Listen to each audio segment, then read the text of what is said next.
Stop scrolling because what happened after Trump hit Iran changed the conversation overnight. The strikes were only the beginning. What followed sparked reactions from allies, rivals, military experts, and world leaders who suddenly realized the stakes had become much bigger than anyone expected. Before we break down every twist, hit subscribe right now. If you enjoy fact-focused coverage of the biggest global stories without the confusing headlines, this is the channel you don't want to miss. Every week we uncover details many people overlook. Now, was this a calculated show of strength, or did it trigger consequences nobody fully predicted? Stay with us, because the answer may completely change how you see everything that happened next. Right now, as you're watching this, American warplanes are hitting Iran harder than ever. President Trump just declared the ceasefire is over, and the regime is in a full-blown panic. What happened in the last 24 hours is one of the most strategically significant moments of this entire conflict. What Trump just did isn't just a military strike. It's the execution of a strategy that was hidden inside the peace deal the whole time. As it turns out, the peace deal was a trap, and Iran just walked right into it. Yesterday, July 7th, the Islamic Revolutionary Guard Corps started attacking commercial vessels in the Strait of Hormuz. Not just one ship, multiple ships. A Qatari LNG tanker named Al Rakayat caught fire after being struck by Iranian missiles off the coast of Oman.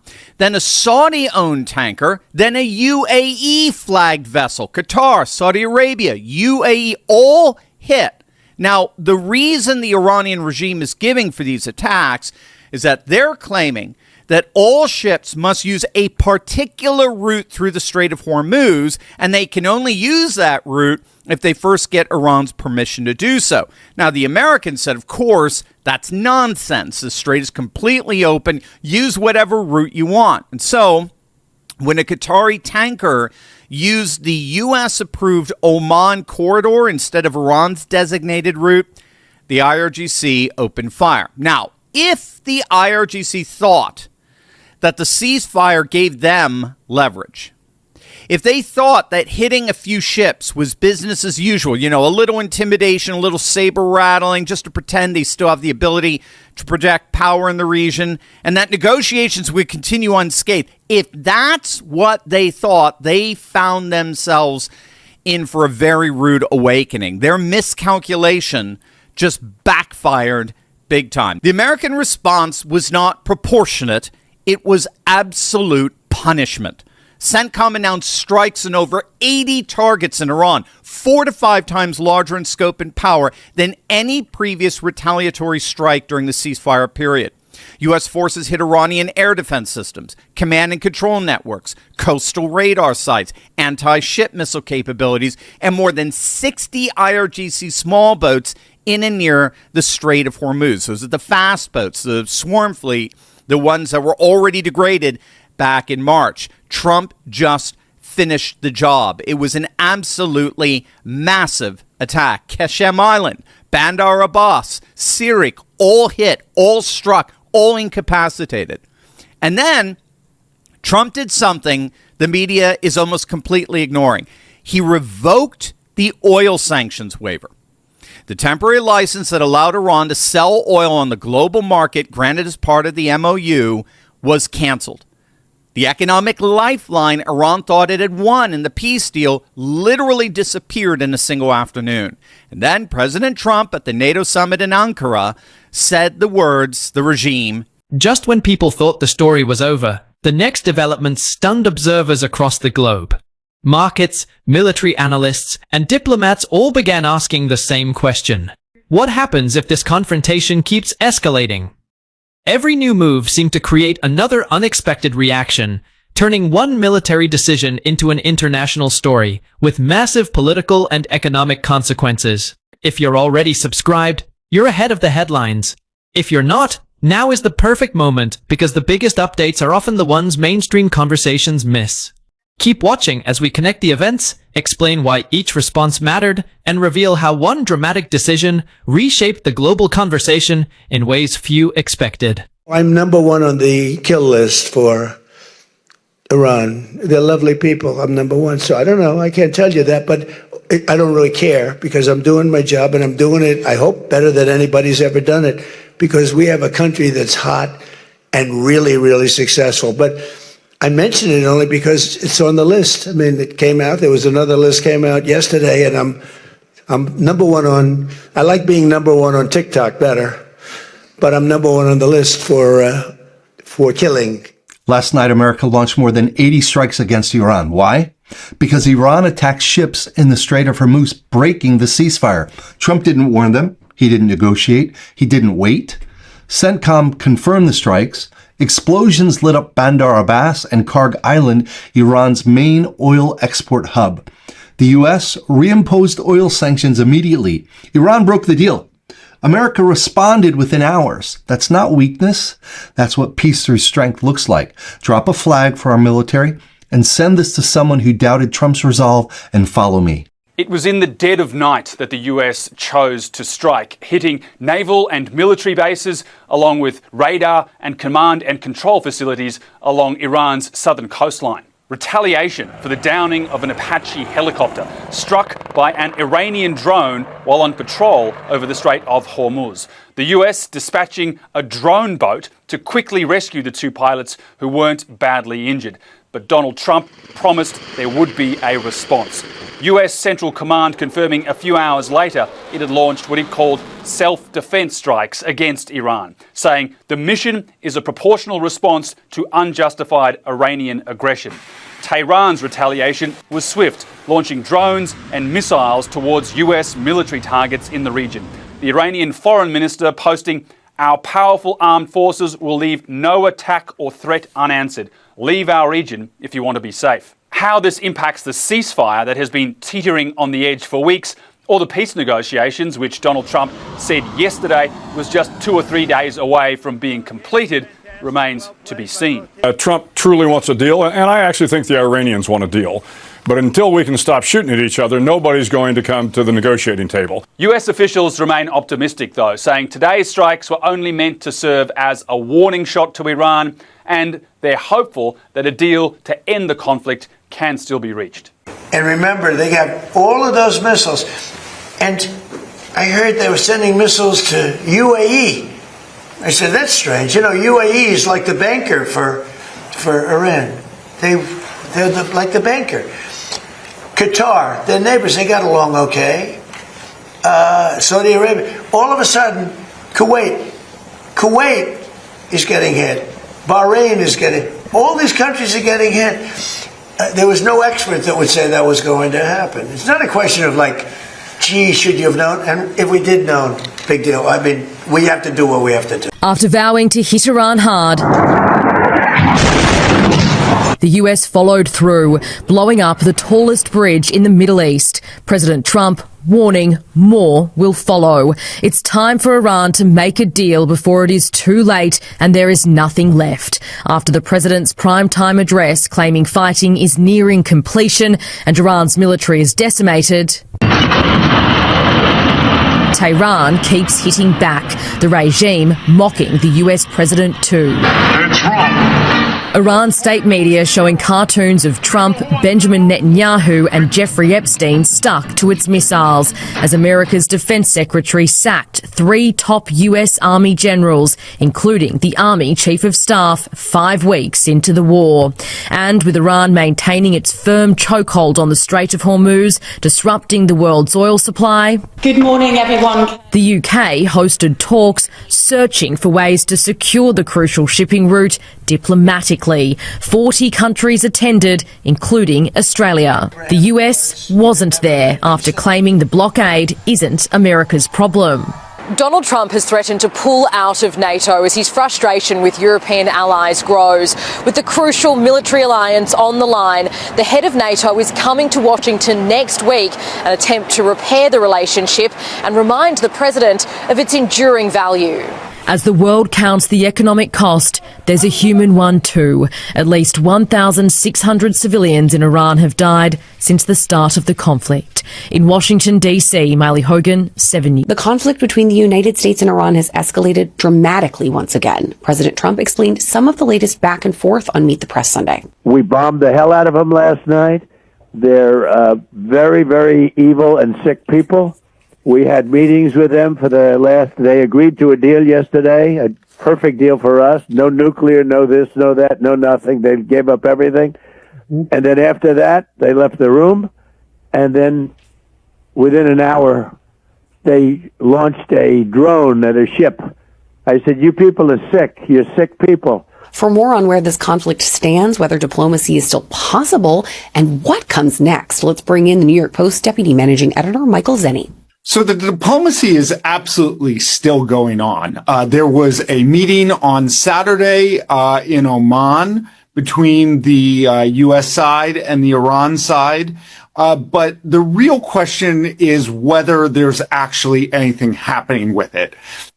President Trump did some interviews today in place of the ones that Lindsey Graham actually was scheduled to do on the Sunday morning shows. And what he revealed is basically growing frustration. He said that the Iranians will say that they're willing to agree to, all kinds of things, and then the next day attack ships in the Strait of Hormuz. So I think the big question now is whether the U.S. and Iran actually can trust each other, and more to the point, whether the Trump administration can trust anything that Iran is saying, because it really does seem like President Trump is losing patience. The other thing that we've seen is obviously President Trump has, in the past issued a lot of threats, a lot of bluster, and it is also at times hard to separate what is actually threats from what he threats as a tool for negotiation, public negotiation, versus what he actually does believe. But right now, it seems like there's not a ton of progress happening. Explain to me in simple terms why Trump right now has decided that this is the best time to attack Iran. I can't answer it in any kind of logical way. What's the non-logical answer? It's a distraction. It's international pressure with Israel. It's a cheap win after a series of losses. It's a last-ditch effort before he understands that Donald Trump and his party will lose control of the House in the midterms this year. The President of the United States just threatened to kill an entire civilization. That's not tough. That's a war crime. And just a reminder, statute of limitations on war crimes is never. Hey folks, John Hickenlooper here, and this morning President Trump, he threatened to wipe out an entire country. Iran is home to 93 million people. President Trump's putting our service members and all those innocent lives at risk. This is reckless and it's dangerous. We're still out in Grand Junction today talking with Coloradans. They don't want this illegal war. Whether it's Republicans or Democrats, independents, every American needs to speak up against these crazy threats from President Trump. This war needs to end now. 8,000 U.S. ground troops are now on their way to Iran. There's 5,000 Marines on the way by boat, and there's another 3,000 paratroopers from the 82nd Airborne who could fly there and be there within days. The question is, how will these troops be used, and will they actually lead to an end of the war? What critics have told to me is that there aren't enough troops to make a major difference, and that this is a disaster waiting to happen. There's two possible outcomes. One possibility is that these troops seize a small island called Karg that's off the coast of Iran. That's where 90% of its oil shipments go through. Another option is to try to have these troops reopen the Strait of Hormuz. That's this tiny waterway that oil tankers pass through. The closure of that strait by Iran has sent oil prices soaring. We don't know how these troops are going to be used. We just know that it's the first deployment of a large number of American ground troops in Iran. This could maybe shorten the war or prolong it. Russia's response to President Trump is brutal. Look, Trump at 8 p.m. We got a massive win in Iran. Russia at 9 p.m. Oh yeah, massive. Iran found a weapon just as strong as a nuke. The Strait of Hormuz. Good job, Trump. The United States is not winning this war if the Strait of Hormuz continues to remain closed. I would have never given them $150 billion. I would have never given them the money. I would have never given. They're using that. They don't have to make nuclear. They can buy it. We have taken their money. It's not our money. It's their money. And we froze it. At a certain point in time, I guess we're going to have to give it back. The flaws in the deal also include insufficient enforcement and near total silence on Iran's missile program. If other countries have them, it's a little bit unfair for them not to have some. Ballistic missiles that could deliver nuclear warheads. Sir, you shouldn't let them have any missile. I said, well, what am I going to do? Am I going to let Saudi Arabia have missiles, but they can't have them? Yes, sir. It doesn't work that way, you know. Missiles they hurt a little location, but they don't blow up the planet. They were doing badly, and then we took the sanctions off. And we should have never taken the sanctions off before we finished the deal. We have sanctions which will never let them rebuild. They would have no money. So something will happen as soon as they behave. When they behave, we're going to let that go. We're going to have to. We're letting them, how about this one, self-police. They are going to tell us whether or not they're building nuclear weapons. There's nothing enforceable in the deal itself. Is that correct? Doesn't have to be. I let them know. I said, look, if you don't adhere to the agreement, I don't want to do that. But we're going to bomb the hell out of you. Unlike Trump, I actually know what it's like to leave your blood soaking into the desert sand a half a world away. So I know what it's like. I know what it's like and what is at stake for the troops this administration is sending into harm's way. We must safeguard their valor and their professionalism by doing our jobs. I can tell you this. It's a whole lot easier to cover your eyes and order other Americans to sacrifice their children and sacrifice themselves if you don't have to do any of the sacrificing yourself. It's easier to send other people's children to fight in a war if you know your own children are cozy in a penthouse suite somewhere.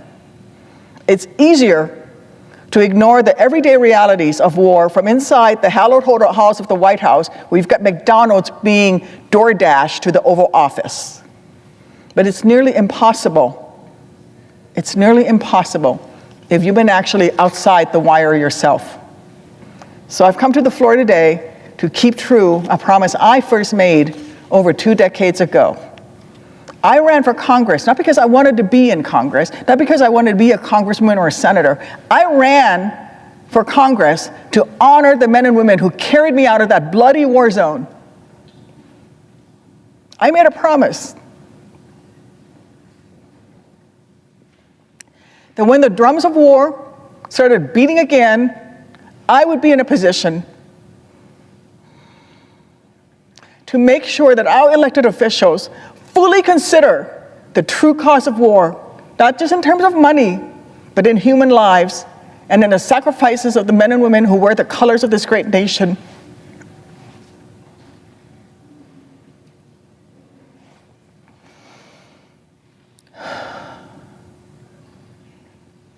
That was the vow I made to the troops I deployed with and to all of those who've served since I've hung up my uniform.